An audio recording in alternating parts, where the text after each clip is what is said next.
কোরআনের খেদমতে, কোরআন ভালোবাসেন, রাসূলুল্লাহ সাল্লাল্লাহু আলাইহি সাল্লামের হাদিস ভালোবাসেন। এজন্য কোরআনের প্রতি মহব্বত, রাসূলের প্রতি মহব্বত রেখে আপনারা বসে আছেন। যখন আপনি মুমিন হতে পারবেন তখন দুনিয়াতে এবং আখিরাতে আল্লাহ সুবহানাহু ওয়া তাআলা মুমিনের জন্য 3টা প্রাইজ রেখেছেন। কয়টা? কথা বলতে হবে। কয়টা প্রাইজ? উপহার হলো 3টা আল্লাহ রেখেছেন, আর একটা ফাও রেখেছেন। একটা ফাও, 3টে প্রাইজ হলো 4টা, একটা সার্টিফিকেট 5টা, আর 5টা শর্ত। আমি টোটাল আজকে এই 10টা বিষয় নিয়ে আপনাদের সামনে উপস্থাপনা করার চেষ্টা করব। আল্লাহ যদি আমাকে বলার তৌফিক দেন তো ইনশাআল্লাহুল আজিজ। রব্বি ইশরাহ লি সাদরি ওয়া ইয়াসসির লি আমরি ওয়াহলুল উকদাতাম মিন লিসানি ইয়াফকাহু কওলি রব্বি জিদনি ইলমা রব্বি জিদনি ইলমা। পানিটা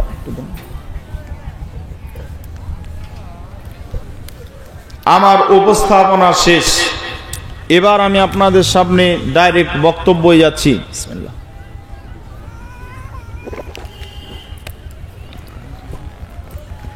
জি ভাই চলেন।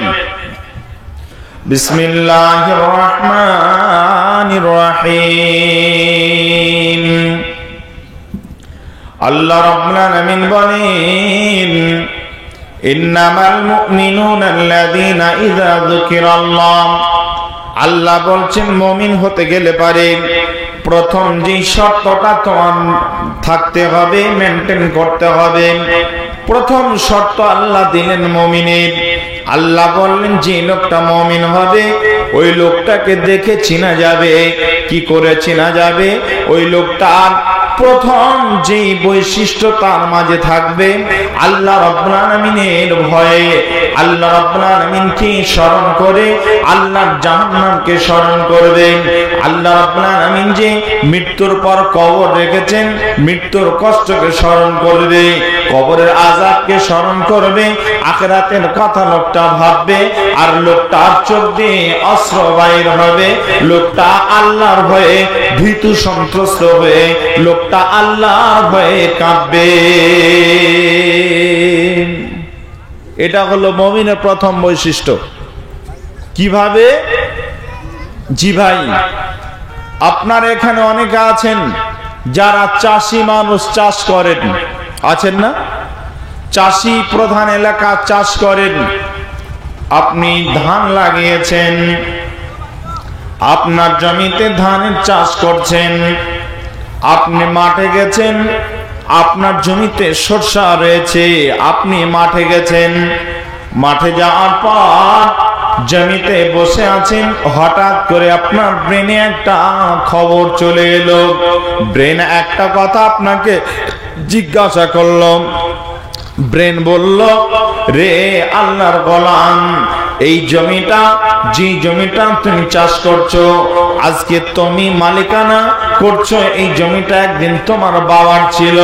তোমার বাবা ছিল তো ছিল, তোমার বাবা কার কাছ থেকে পেল? না, তার বাবার কাছ থেকে পেল। এই জমিটা একদিন তোমার দাদার ছিল, তোমার দাদার কাছ থেকে তোমার বাবা পেল, তোমার বাবার কাছ থেকে আজকে তুমি পেয়েছো। ওয়ারিশ সূত্রে আজকে তোমার জমি। কিন্তু একবার ভেবে দেখো, এই আসল জমিওয়ালা হলো তোমার দাদা। তোমার দাদা এই জমিতে চাষ করে তোমার ফুপুদেরকে মানুষ করেছে, বিবাহ শাদী দিয়েছে, তোমার আব্বুকে মানুষের মতো মানুষ বানিয়েছে। ওই লোকটা মানুষ বানাতে গিয়ে কত পরিশ্রম করেছে, কিন্তু লোকটা নামাজ ছুটেছে, সন্তানদের প্রতি খেয়াল রাখতে গিয়ে লোকটা জোহরের নামাজ ছুটে গেছে, আসরের নামাজ ছুটে গেছে। লোকটা এখন মৃত্যু হয়ে গেছে, কবরের বাসিন্দা হয়ে গেছে। লোকটা কি হালাতে আছে একবার কি তুমি ভেবেছ? লোকটা কবরে কি অবস্থা আছে এটা কি তুমি একবারের জন্য চিন্তা করেছো? জি বাপ, তোমার এই জমিতে কষ্ট করে অনেক পরিশ্রম করে তোমাদের জন্য মেহনত করে মানুষের মতো মানুষ বানাবার চেষ্টা করেছে, ওই বাপ আজকে তোমার কবরে জিন্দেগি পেয়ে গেছে, সে বাপ আজকে কবরে চলে গেছে। একবারের জন্য ভেবে দেখেছো কি তোমার এই আব্বুর যে জমিটা ছিল যেখানে চাষ করত, এই চাষ করতে এসে তার জহর ছুটে গেছে, আসর ছুটে গেছে। এই জহর আসর ছুটে যাওয়ার কারণে লোকটা কোন অবস্থা আছে, কবরে তাকে ধরে নিয়েছে। কবরে নবীজি বলেছেন একটা নয় দুটো নয়, মানুষ যখন মারা যায় বিশ্ব নবী বলেছেন একজন মুমিন, যে লোকটা মুমিন হবে ওই লোকটা মৃত্যুটা কত কষ্টকর হবে। বিশ্ব নবী আমার যেদিন মারা যাচ্ছেন মা আয়েশা রাদিয়াল্লাহু তাআলা আনহা নবীজির ব্যাপারে বলেছেন, আল্লাহর নবীর স্ত্রী মা আয়েশাকে জিজ্ঞাসা করা হলো, রে আয়েশা উম্মাহাতুল মুমিনিন আপনি বলুন আমার নবী যখন মারা যান ওই সময় নবীজির অবস্থা কেমন ছিল? আল্লাহর নবীর স্ত্রী আয়েশা রাদিয়াল্লাহু তাআলা আনহা চোখের পানি ছেড়ে দিয়ে বললেন, নবী আমার যখন তিনি ছটপট করছিলেন, আমার এই রাঙের উপরে মাথাটা রেখেছেন, বিশ্ব নবীর শরীর থেকে এত জ্বর আমার মনে হলো নবীজি এই জ্বরে আক্রান্ত করার কারণে জ্বরে নবীকে এমন ভাবে আক্রমণ করেছে নবী আর হয়তো বাঁচবেন না। নবী আমার ছটপট করছেন, কোন সময় জ্ঞান ফিরে পাচ্ছেন, কোন সময় বেহুশ হয়ে যাচ্ছেন। তবে একটা কথা জেনে রেখো রে উম্মত, নবী যখন মারা যান সেই মুহূর্তে নবীর জ্ঞান ছিল, নবী জ্ঞান শূন্য অবস্থায় মারা যাননি। বিশ্ব নবী আমার ওই সময় ছটপট করছেন, মালাকুল মউত চলে এসেছে। আমি আয়েশা জিজ্ঞাসা করলাম, ইয়া রাসূলুল্লাহ আপনার এই অবস্থা এত ভয়ানক কেন আমি অনুভব করছি? বিশ্ব নবী আমার চোখের পানি ছেড়ে দিয়ে ওই সময় বলেছিলেন, আয়েশা আমি এত কষ্ট অনুভব করছি রে আয়েশা, আমার কাছে মালাকুল মউত চলে এসেছে, আমি মৃত্যুকে কবুল করতে যাচ্ছি। তবে আয়েশা শুনে নাও, এই অবস্থায় আমার মনে হচ্ছে যেন আমার যত শিরা উপশিরা আছে এই শিরা উপশিরা গুলোতে বিষাক্ত কাঁটা ভোকালে পারে যেমন কষ্ট হয়, আমার শরীরে আমি অতটাই কষ্ট অনুভব করছি। কে বলছেন? কার কথা? নবীজির কথা এটা। বিশ্ব নবী আমার মৃত্যুর সময় এই কষ্ট অনুভব করেছিলেন। হাদিসে এসেছে মুমিনের মৃত্যু হয় কিভাবে না, দুই ধরনের কষ্ট অনুভব করে মুমিন।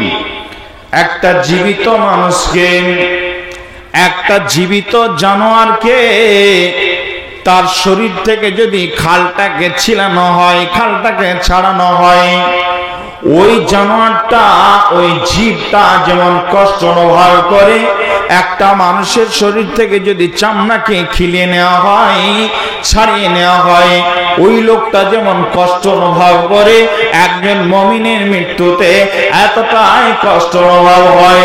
ও দামাইপুর এলাকার মুসলমান মা আমার বোন, আপনাদের কাছে যে কথাগুলো বলছি শোনেন। আপনার আব্বা মারা গেছে, আপনার মা মারা গেছে, আপনার বোন মারা গেছে, আপনার স্বামী মারা গেছে, অনেকের প্রিয়তম স্ত্রী মারা গেছে, অনেকের সন্তান মারা গেছে। ওই মানুষগুলো যে মারা গেছে তাদের কথা আপনি কয়বার ভাবেন? আপনার আব্বার কথা আপনি কয়বার ভাবেন? আপনার মায়ের কথা আপনি কয়বার ভেবে চোখের পানি ফেলেছেন? আপনি কি একবারের জন্য হাদিসটাকে স্মরণ করেছেন? আজকে স্মরণ করুন। আজকে হাদিসটা আপনার সামনে বলে যাচ্ছে। বিশ্বনবী বলেছেন এটা হলো মৃত্যুর খবর। আর কবরে যখন মানুষ চলে যাবে, মৃত্যুর পর তার আখিরাত শুরু হয়ে যাবে। আপনি জীবন যাপন করছেন, বিলাসবহুল জীবন যাপন করছেন, আপনার যে খাটটা দামি খাট, এই খাটে আপনি শুয়ে থাকছেন, যে বাড়িটা এসি রুম, এসি বাড়ি বাড়ি, আপনি যে পায়খানায় যাচ্ছেন, যে প্রসাব পায়খানা আপনি ইউজ করছেন, এটা হলো টাইলস পাড়া, মার্বেল পাড়া। আপনার বাড়িটা সমস্ত জায়গাতে টাইলস রয়েছে। ও যুবক, আমি তোমাদের সামনে শুধু এটাই বলতে চাই, দামাইপ মুসলমান মা বোন, আপনাদের কাছে আমি এই ফিলিংসটা দিতে চাই। আজকে আপনি ভালো করে শুনে রাখেন, আমার কথাটা আপনি ধ্যান দিয়ে শোনার চেষ্টা করেন। আপনাকে শুধু কথা বলতে এসেছি, আমি নদিয়া থেকে কথা বলতে এসেছি। শুনে নিন, আপনার বাড়িতে যে স্ত্রীটা একটা রাত আপনাকে ছাড়া ঘুমাতে পারে না, যে এসি রুমে আপনি আর আপনার স্ত্রী ছাড়া আর আপনার কোলের সন্তান ছাড়া কেউ থাকে না, রাত্রি যাপন করেন, তার কোলের শিশুটাকে নিয়ে 3 জন থাকেন, ওই রুমে যদি আপনার হঠাৎ করে সন্ধ্যার সময় মৃত্যু হয়ে যায়, ওই রুমে আপনার লাশটা যদি থেকে যায়, ওই লাশটা যদি আপনার রুমেই থেকে যায়, ওই রুমে যদি আপনার লাশটা রাখা হয়, তাহলে বাড়িওয়ালা বলবে, আপনার স্ত্রী বলবে, এই ঘরে আমি আর থাকতে পারবো না, আমার এই ঘরে ভয় লাগছে, আমি ভয় পাচ্ছি। আপনার স্ত্রী, যে স্ত্রী আপনার গলা চেপে ধরে রাত যাপন করেছে, ওই স্ত্রী আপনার ওই মুখটাতে কতই না চুমু দিয়েছে, ওই আপনার কপালে কতই চুম্বন দিয়েছে, আপনি আপনার স্ত্রীকে নিয়ে প্রেম আলাপ করেছেন, ওই ঠোঁটটা, ওই মুখটা, ওই চোখটার দিকে আপনার স্ত্রী তাকিয়েছে, মহব্বতের দৃষ্টিতে তাকিয়েছে। আজকে আপনাকে একবারের জন্য বলে দেবে, এই ঘরে রাখা যাবে না, এই ঘরে আপনার ওই লাশটা থাকলে পারে আপনার স্ত্রী ঘরে থাকতে চাইবে না। আপনার আত্মীয়স্বজন যদি বলে, আজকে রাতে তো মৃত্যুর, এই লাশটা যেহেতু মৃত্যু হয়ে গেছে, লাশটা মাঠে হবে না, দাফনের ব্যবস্থা করা সম্ভব হচ্ছে না, সমাজ বলে দিল সকাল 8টার সময় বা 9টা, 9:30, 10টার সময় মাঠে হবে, ঘোষণা হয়ে গেল, এলানো হয়ে গেল, সেই মতো ঘরে আপনার লাশটা থাকার কথা। আপনার স্ত্রীকে বলল, তুমি এই ঘরে একা থাকো, তোমার লাশ, স্বামীর লাশটাকে তুমি আগলাও, এই লাশটাকে নিয়ে তুমি রাত্রি যাপন করো। আপনার স্ত্রীর সঙ্গে সঙ্গে তৎক্ষণাৎ জবাব দিয়ে দেবে, একটা সেকেন্ডের জন্য একটু ভাববে না, চিন্তা করবে না, আপনাকে এক কথাই বলে দেবে, আমি এই রুমে একা থাকতে পারবো না। যেই ছেলেটা আপনাকে ছাড়া খেত না, যেই ছেলেটা আপনাকে ছাড়া শুতো না, ওই ছেলেটা 3 বছরের বাচ্চাটা বলবে, আব্বাকে দেখে আমি ভয় পাচ্ছি, আমি একা এই ঘরে থাকতে পারবো না। এটার নাম হলো দুনিয়া। আপনি আপনার বাপের কথা ভাবেন, যে স্ত্রীর কথা ভেবে, যে স্ত্রীর পাশে থেকে আপনি ফজরকে কাজা করে দিচ্ছেন, ফজরের নামাজ পড়তে পারছেন না, সালাত আদায় করতে পারছেন না। যুবক ভাই, আমি আপনাদের সকলের উদ্দেশ্যে বলছি, আল্লাহর নবী নয়, স্বয়ং রব বলছেন, যে লোকটা মুমিন হবে, ওই লোকটা মৃত্যুর কথা ভাববে, আখিরাতের কথা ভাববে, কবরের কথা ভাববে। বিশ্বনবী বলেছেন, কবরে 99টা সাপ দেওয়া হবে, যে সাপগুলো এত বিষাক্ত সাপ, এত বিষধর সাপ, একটা সাপ যদি পৃথিবীতে দংশন করে দেয় বা শ্বাস ছেড়ে দেয়, কবরের সাপ যদি একটা বাহির হয়ে আসে আর একবার যদি পৃথিবীতে শ্বাস ছেড়ে দেয়, গোটা পৃথিবী কোন প্রকারের প্রাণী বসবাসের সুযোগ থাকবে না, সবাই বিষক্রিয়ায় মারা যাবে, সবুজ বলতে পৃথিবী থাকবে না, সব পুড়ে ছাই হয়ে যাবে। ও মুসলমান, ওই কবরে আপনাকে রাখা হবে। আল্লাহর নবী বলছেন, একটা নয়, দুটো নয়, ওই কবরে 99টা সাপ দেওয়া হবে। মা বোন, 99টা সাপ থাকবে, একটা, দুটো, চারটা, পাঁচটা সাপ থাকবে না। তবে কি ওই সাপগুলো একটা দংশন করার পর বাকিগুলো কি দংশন করবে না? জি না, এমনটা নয়, বারবার আপনাকে ওই সাপ দংশন করবে। এরকম সাপ একটা নয়, 99টা আপনার কবরে দেওয়া হবে। আপনি কথাগুলো ভাবছেন,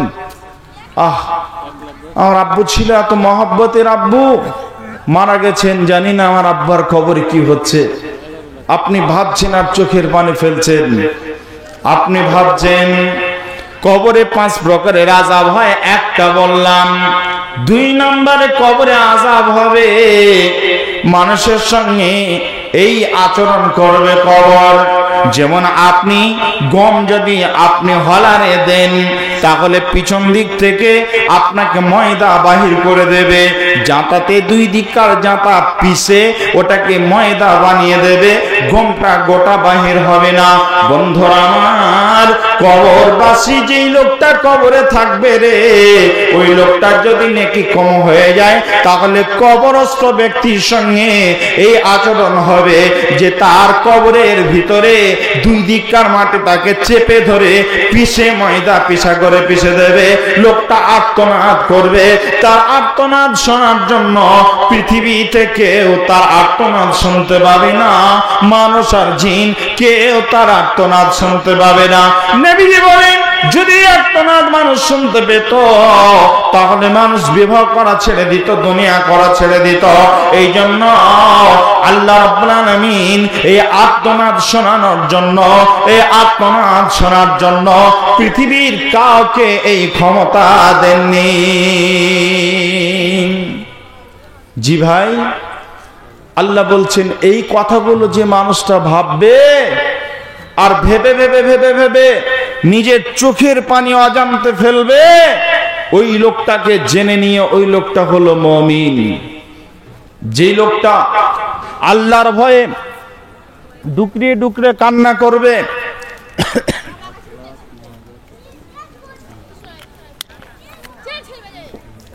আল্লাহর ভয়ে কান্না করবে, ওই লোকটা হলো মুমিন। জি ভাই, কিভাবে কান্না করবে মুমিন?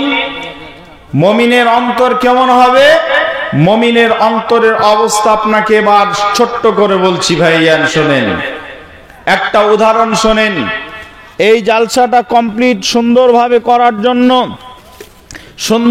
করার জন্য এই জালসার মজলিসে যাতে করে ভালো করে মাইকটা বাজে, লাইটটা সুন্দরভাবে চলে, এই জন্য জেনারেটরের ব্যবস্থা আছে না নেই? কথা বলা লাগবে। জেনারেটরের ব্যবস্থা আছে না নেই? যে কোনো অনুষ্ঠানে দেখবেন জেনারেটর, কারেন্টের বিকল্প হিসাবে জেনারেটরকে রাখা হয় কি হয় না? এটা অনেক বড় একটা সমাবেশ, বড় একটা মজলিস। এই জন্য ধরে নেন এই যে সভা যেটা ঘেরা আছে প্যান্ডেলের ঠিক ওই পাশে আপনার 2টো জেনারেটরকে পাশাপাশি রাখা আছে। এবার বলেন, একটা জেনারেটর চলছে আর একটা চলছে না, এখান থেকে বলতে পারবেন কোনটা চলছে আর কোনটা চলছে না? বলা যাবে? কথা বলেন। সবাই বলছেন বলা যাবে? বলা যাবে না। আর আমি বলছি বলা যাবে। কিভাবে বলা যাবে? যেটা চলবে তার 2টো বৈশিষ্ট্য লক্ষ্য করা যাবে। যেই জেনারেটরটা চলবে, যেই মেশিনটা চলবে, তার 2টো বৈশিষ্ট্য আপনি লক্ষ্য করতে পারবেন। যেটা চলবে সেটা থরথর করে কাঁপবে। কথা ঠিক না ভুল? জি, যেটা চলবে সেটা কাঁপবে, আর যেটা চলবে না সেটা কাঁপবে না। যেটা চলবে তার 2 নম্বর বৈশিষ্ট্য লক্ষ্য করা যাবে, সাইলেন্সার দিয়ে ধোঁয়া বাহির হবে। কথা ঠিক না ভুল? আর যেটা চলবে না তার সাইলেন্সার দিয়ে ধোঁয়া বাহির হবে না। আল্লাহ বলছেন, যে লোকটা মুমিন হবে ওই লোকটা অন্তর আল্লাহর ভয়ে কাঁপবে। ওই লোকটা সদা সর্বদা আল্লাহর ভয়ে লোকটা কাঁপবে, তার অন্তর কাঁপবে। শুধু এখানেই শেষ নয়, লোকটা যদি প্রকৃত মুমিন হয়, সাইলেন্সার দিয়ে যেমন মেশিনটা ধোঁয়া বাইর হয়, আল্লাহ রাব্বুল আলামিন আপনার শরীরে যে পার্টস দিয়েছেন, ওই পার্টস দিয়ে আল্লাহকে আপনি ভয় করবেন, আপনার শরীরটা কাঁপবে। বন্ধুরে, শুধু কাঁপাই নয়, 2 নম্বর বৈশিষ্ট্য হলো যে মেশিনটা চলছে ওটা সাইলেন্সার দিয়ে ধোঁয়া বাইর হবে। মুমিন যেই লোকটা হবে সে তো আল্লাহর ভয়ে কাঁপবে, তো কাঁপবে, তার মুখ দিয়ে সদা সর্বদা ওই মেশিনটার মতো যেমন ধোঁয়া বাইর হচ্ছে সাইলেন্সার দিয়ে, মুমিনের মুখ দিয়ে সদা সর্বদা সুবহানাল্লাহ, আলহামদুলিল্লাহ, আল্লাহু আকবার এই তাসবিহগুলো বাহির হবে। জি ভাই, আপনাদের সামনে ছোট্ট করে একটা ঘটনা শোনাই, একটা ঘটনা উপহার দিচ্ছি। মা বোন যেহেতু অনেক আছেন, এই জন্য মা বোনদের উদ্দেশ্যে বলছি। মা বোন আছে না চলে গেছে? আছে। মা বোনদের লক্ষ্যে আমি উপহারটা দেওয়ার চেষ্টা করছি। হাদিসটা অনেকে যায়িফ বলেছেন, কিন্তু এটা এজন্য বলছি যে এই হাদিসটা শুনে আপনার যদি পরিবর্তন কিছু আসে, এজন্য আপনাকে বলছি হাদিসটা শুনেন।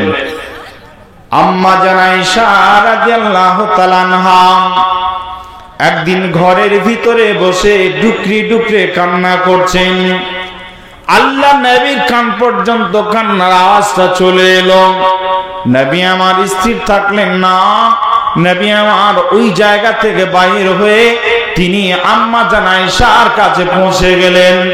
আম্মা জান আয়েশার কাছে যাওয়ার পর নবী জিজ্ঞাসা করছেন, মা ইউকি কি আয়েশা, আয়েশা রে কি হয়েছে, তুমি কান্না করছো কেন আয়েশা?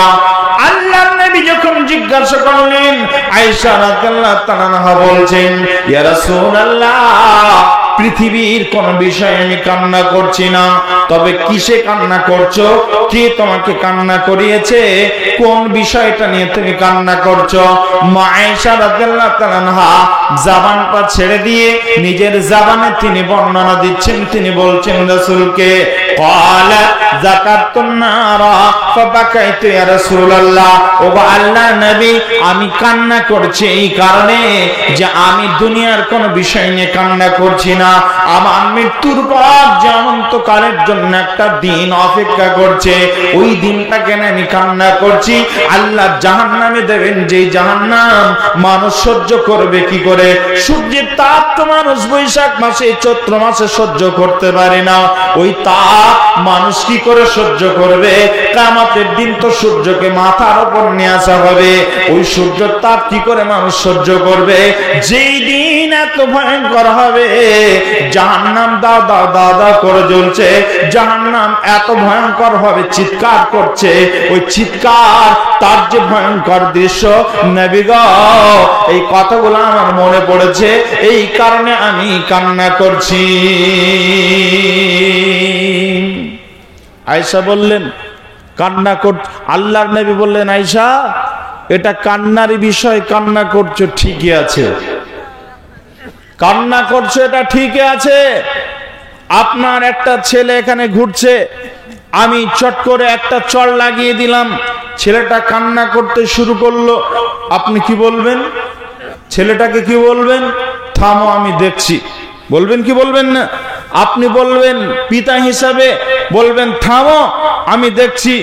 আপনি আমার সাথে কথা বলবেন, কেন মারলে, কি অপরাধ করেছিল, ছেলেটাকে বলবেন আমি দেখছি। আর আয়েশা রাদিয়াল্লাহু তাআলা আনহা কান্না করছেন, রাসূল বললেন আমি দেখছি এটা নয়, রাসূল বললেন এটা কান্নার বিষয়, কান্না করছে এটা ঠিকই আছে। ভাইজান, আল্লাহর নবীর স্ত্রী মা আয়েশা রাদিয়াল্লাহু তাআলা আনহা কান্না করতে গিয়ে রাসূল যখন আয়েশার কাছে পৌঁছে গেলেন, জিজ্ঞাসা করলেন, প্রতি উত্তরে আয়েশা জবাব দিলেন। এরপরে আয়েশা রাদিয়াল্লাহু তাআলা আনহা বলছেন, ইয়া রাসূলুল্লাহ, আজকে আপনি আমার কাছে এসে জিজ্ঞাসা করছেন, এটা হলো দুনিয়া, আমি এখন কান্না করছি, কিছুক্ষণ পর আমার কান্না থেমে যাবে, তবে আপনার কাছে আমার একটা জিজ্ঞাসা, আজকের দিনে যেমন আমার পাশে এসে জিজ্ঞাসা করছেন, মা ইবকি কি আয়েশা, আয়েশা রে তোমার কি হয়েছে, তুমি কান্না করছো কেন? ইয়া রাসূলুল্লাহ, আপনার কাছে আমার একটা জিজ্ঞাসা, কিয়ামত যেই দিনে কায়েম হবে, ওই দিনে আপনার স্ত্রী মা আয়েশা, আমি আয়েশা, সেই দিনে যদি বিপদগ্রস্ত হয়ে যায় আর কিয়ামতের ময়দানে যদি আমি কান্না করে আজকের মতো, আপনি কি সেই দিনে পাশে দাঁড়িয়ে জিজ্ঞাসা করবেন, আয়েশা কি হয়েছে, তোমার কান্না করছো কেন? আপনি কি সেই দিনে আমার পাশে দাঁড়িয়ে জিজ্ঞাসা করবেন, ও মা রাসূল বললেন আয়েশাকে সেই কথাটা আপনাকে শোনাচ্ছে।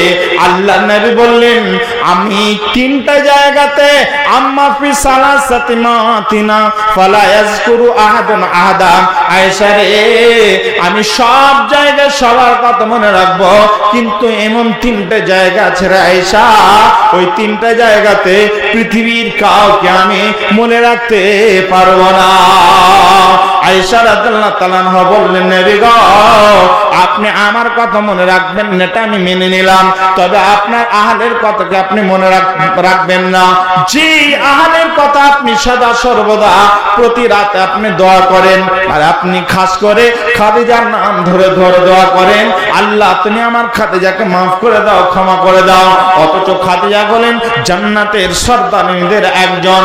অতএব আপনার কাছে আমার একটা জিজ্ঞাসা, ও নবী আপনি খাদিজা, আপনার খাদিজা, আপনার হাসান হোসেন ফাতেমা যদি বিপদগ্রস্ত হয়ে যায়, তাদের কথাকে আপনি একবার পাশে গিয়ে জিজ্ঞাসা করবেন না কি হয়েছে, তোমরা কান্না করছো কেন?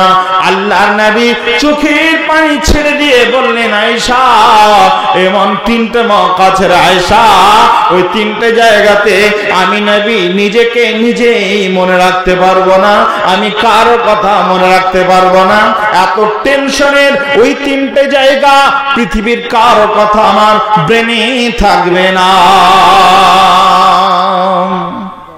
জি ভাই, আমি আপনাদের কাছে শুধু এটা বোঝাবার জন্য বলছি, আয়েশা রাদিয়াল্লাহু তাআলা আনহা তিনি সদা সর্বদা আল্লাহর ভয়ে কান্না করতেন। যে রাসূলের আগের গুনাহ মাফ, পরের গুনাহ মাফ, যে সাহাবীদের আগে পিছের গুনাহ মাফ। আপনারা এখানে যতগুলো মানুষ আছেন, একটা মানুষ বলতে পারবেন বুকে হাত দিয়ে যে আমি জান্নাতি যাব? বলেন, পারবেন কেউ? কথা বলেন, কেউ বলতে পারবেন যে আমি জান্নাতে যাব? পারবেন না। যে আমি জান্নাতে যাব কথা বলতে পারবেন না। কিন্তু সাহাবীদের ব্যাপারে, যাদের ব্যাপারে জান্নাতের সার্টিফিকেট দেওয়া হয়েছিল, ওমর রাদিয়াল্লাহু তাআলা আনহু, হযরত আবু বকর, উসমান, আলী, এরকম সাহাবীদের ব্যাপারে বলা হয়েছে এরা হলো জান্নাতি। জান্নাতি জান্নাতের সার্টিফিকেট দেওয়ার পরেও এরা সদা সর্বদা আল্লাহর জাহান্নামের ভয়ে, কবরের ভয়ে এরা কান্না করতেন। এদের কান্না পাগলের মতো কান্না হতো, এদের কান্না ভয়ঙ্কর কান্না হতো। জি ভাই, আমি প্রথম নাম্বার পয়েন্ট মুমিনের যেটা, সেটা নিয়ে আলোচনা করছিলাম। প্রথম নাম্বার পয়েন্টের উপরে আর অনেক হাদিস এবং কোরআন ছিল। প্রথম মুমিনের বৈশিষ্ট্য হবে মুমিন আল্লাহর উপরে, আল্লাহকে সন্তুষ্ট রাখার জন্য কবর, হাসর, কিয়ামতের কথা ভেবে মুমিন সদা সর্বদা, জাহান্নামের কথা ভেবে মুমিন আল্লাহর ভয়ে কান্না করবে, আল্লাহর ভয়ে মুমিন কাঁদবে। কথা ঠিক না ভুল? জি। 2 নাম্বার পয়েন্ট হলো মুমিন যেই লোকটা হবে তার 2 নাম্বার গুণ থাকবে, যেটা আল্লাহ বলছেন ওয়াইদা তুলিয়াত আলাইহিম আয়াতুহু যাদাতুহুম ঈমানা।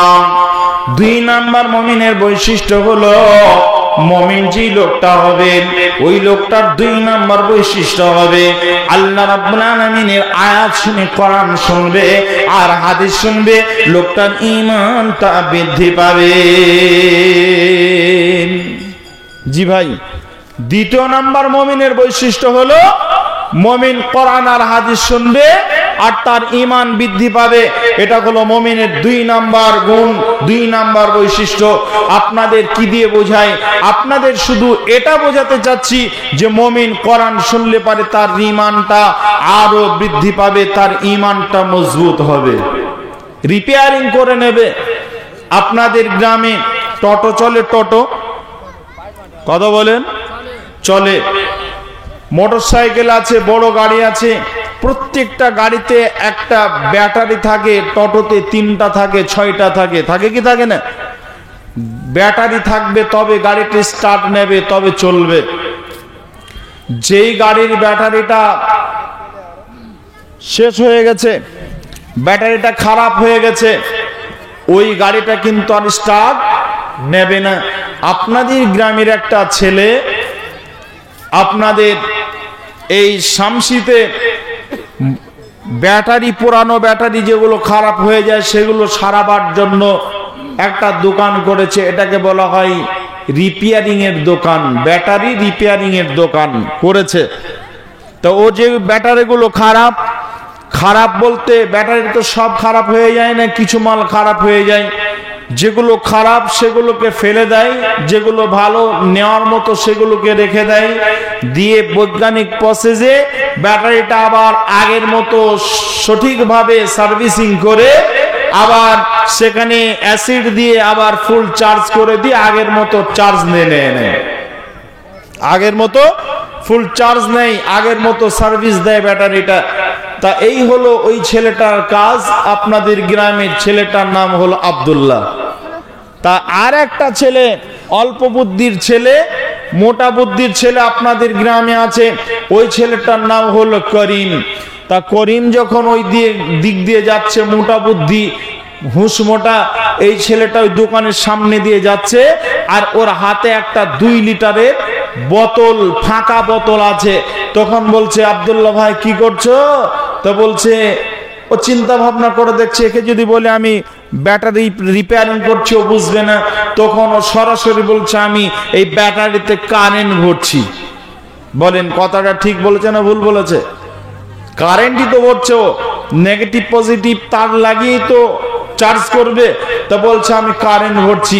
আপনাদের গ্রামের এই করিম ছেলেটা, আব্দুল করিম মোটা বুদ্ধি ছেলেটা বলছে, ভাই আব্দুল্লাহ আমাকে তুমি 2 লিটার কারেন্ট ভরে দাও, আমার এই বোতলে তুমি আমাকে 2 লিটার কারেন্ট ভরে দাও। আচ্ছা আপনারা বলেন কারেন্ট কি ঢুকবে? চার্জ কি হবে? ওই ব্যাটারিটার ভিতরে বৈজ্ঞানিক প্রসেসে সব মাল লোড করা আছে। আর এই আপনার এই যে বোতলটা 2 লিটার বোতলটা ফাঁকা, এর ভিতরে কিছু নেই। যদি নেগেটিভ পজিটিভ তার দিয়ে সুইচ অন করে 1 মাস রাখে, তারপরও চার্জ হবে? হবে না। ভাইজান আল্লাহ বলছেন মুমিন যারা হবেন তাদের ভিতরে, ওই মুমিন লোকগুলোর ভিতরে আল্লাহর গোলামের অন্তরে আল্লাহ রাব্বুল আলামিন কিছু পার্টস লাগিয়ে রেখেছেন। মুমিনের পার্টস আছে, এই জন্য আল্লাহ সুবহানাহু ওয়া তাআলা কোরআনের কথা শুনবে, হাদিসের কথা শুনবে, আর লোকটার ঈমানটা আবার চার্জ হয়ে যাবে, ফুল ভোল্টেজ নিয়ে নেবে, লোকটা আগের মতো আবার পূর্ণাঙ্গ ঈমানদার হয়ে যাবে। আর যার ভিতরে বৈজ্ঞানিক প্রসেসে যেমন ওর ভিতরে আপনার কার্বোহাইড্রেট এবং অন্যান্য সমস্ত মাল ভরা আছে, আর এই বোতলটার ভিতরে যেমন কিছুই নেই, শূন্য বোতল, ভিতরে কিছু নেই। এই জন্য যদি 24 ঘন্টা নয় 24 বছরও রাখা হয়, 1 জাররা পরিমাণ একটা পয়েন্টে তার আপনার ওইখানে নেগেটিভ পজিটিভ তার দেওয়ার পরেও যেমন চার্জ নেবে না, আল্লাহ বলছেন ঈমানওয়ালা ছাড়া, মুমিন ছাড়া কোনদিন পূর্ণাঙ্গ চার্জ নিয়ে আবার কাজে নামবে না। মুমিনের বৈশিষ্ট্য হলো কোরআন আর হাদিস শুনবে, যে ঘাটতিটা ছিল ওই ঘাটতিটা পূর্ণ হয়ে যাবে। এটা হলো মুমিনের 2 নাম্বার বৈশিষ্ট্য। তাহলে কোরআন আর হাদিস শুনলে পারে মুমিনই শুনবে। আপনার মুমিন ছাড়া যাদের ভিতর ওই বোতলটার মতো ফাঁকা, তারা কিন্তু কোরআন হাদিস শুনতে চাইবে না। তারা কি শুনবে? গজল শুনবে। তারা শুনবে কি? গানের সুরে আরো নতুনত্ব কিছু শুনবে, এই নিয়ে তার মন ভরবে। কিন্তু মুমিন যারা হবে তারা চাইবে আমি কোরআন আর হাদিস শুনি, তাহলে আমার রিচার্জ হয়ে যাবে, রিপেয়ারিং হয়ে যাবে।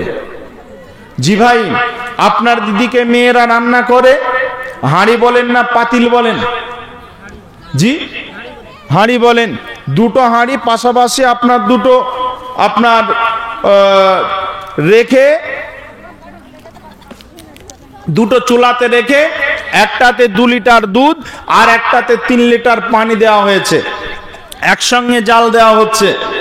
যার ভিতরে দুধ থাকবে, যে হাঁড়িটার ভিতরে দুধ থাকবে, এর বৈশিষ্ট্য হলো তলে আগুনের তাপ পেলে সে উপরের দিকে উতলে উতলে উঠবে। কথা ঠিক না ভুল? আর যার ভিতরে পানি থাকবে, পানি ঢেলে দেওয়া হবে, ওই পানিওয়ালা হাঁড়িটা এক সময় যত জাল জোরে দেবে যত তাপ জোরে লাগবে তত বাষ্প হয়ে পানিটা এক সময় শুকিয়ে যাবে, কিছুই পাওয়া যাবে না। দুধের বৈশিষ্ট্য হলো তাপ লাগলে পারে উপরের দিকে উঠবে, আর পানির বৈশিষ্ট্য হলো এক সময় বাষ্প আকারে সব শেষ হয়ে যাবে। মুমিন হলো দুধের মতো, মুমিন কোরআন শুনবে, হাদিস শুনবে, দুধের মতো তার ঈমানটা উতলে উতলে উঠবে, ঈমানটা ফুল পূর্ণ হয়ে যাবে। মা বোন, আপনারা ভালো করে ধৈর্যের সহিত শোনেন। দুটো আমি মুমিনের বৈশিষ্ট্য বললাম। 3 নাম্বার শর্ত কি মুমিনের? আল্লাহ রাব্বুল আলামিন বলছেন ওয়া আলা রাব্বিহিম ইয়াতাওয়াক্কালুন। মুমিন 2 নাম্বার গেল। 3 নাম্বার বৈশিষ্ট্য হলো মুমিন আল্লাহর উপরে সদা সর্বদা ভরসা রাখবে। মুসলমান, আজকে আমরা আল্লাহর উপরে ভরসা রাখতে পারছি না। আজকে আমরা আল্লাহর উপরে সব কাজগুলো করতে গিয়ে ভরসা রাখছি না, যার জন্য আজকে আমাদের উপরে পিটানি নির্যাতন নেমে আসছে। ও মুসলমান, আল্লাহ রাব্বুল আলামিন বলছেন তোমরা যদি আমাকে রব বলে মেনে নাও, আমাকে যদি অভিভাবক বলে মেনে নাও, তাহলে আমি অভিভাবক হিসেবে অভিভাবকত্ব করব। যেমন এখানে আপনারা যারা এখানে বসে আছেন প্রত্যেকের একজন একজন গার্জিয়ান আছেন অথবা ছিল। যেমন আপনার আব্বু ছিল আপনার গার্জিয়ান, আপনার সন্তান আপনি, আপনার বাপ হলো আপনার গার্জিয়ান। আজকে আপনার বাপ নেই, আপনার চাচা আছে, আপনার চাচাকে আপনি সম্মান করেন, কোনো কাজ করার সময় তার সঙ্গে পরামর্শ করেন, বুদ্ধি নেন। আপনি গার্জিয়ান হিসেবে তাকে মানেন, অভিভাবক হিসেবে মানেন। যদি আপনার কোনো বিপদ হয়ে যায় তাহলে সঙ্গে সঙ্গে এই গার্জিয়ান, এই অভিভাবক আপনার ওই জায়গায় চলে যাবে, আপনাকে ওখান থেকে উদ্ধার করার চেষ্টা করবে। আমার রব বলছেন, রে গোলামের দল, আমাকে যদি তোমরা আমাকে অভিভাবক বলে মেনে নিতে, তাহলে দুনিয়াতে তোমাদের কোনো অসুবিধা হতো না, তোমাদের কাজকে কেউ মারতো না, তোমাদেরকে কেউ লাঞ্ছনা গঞ্জনা করতো না।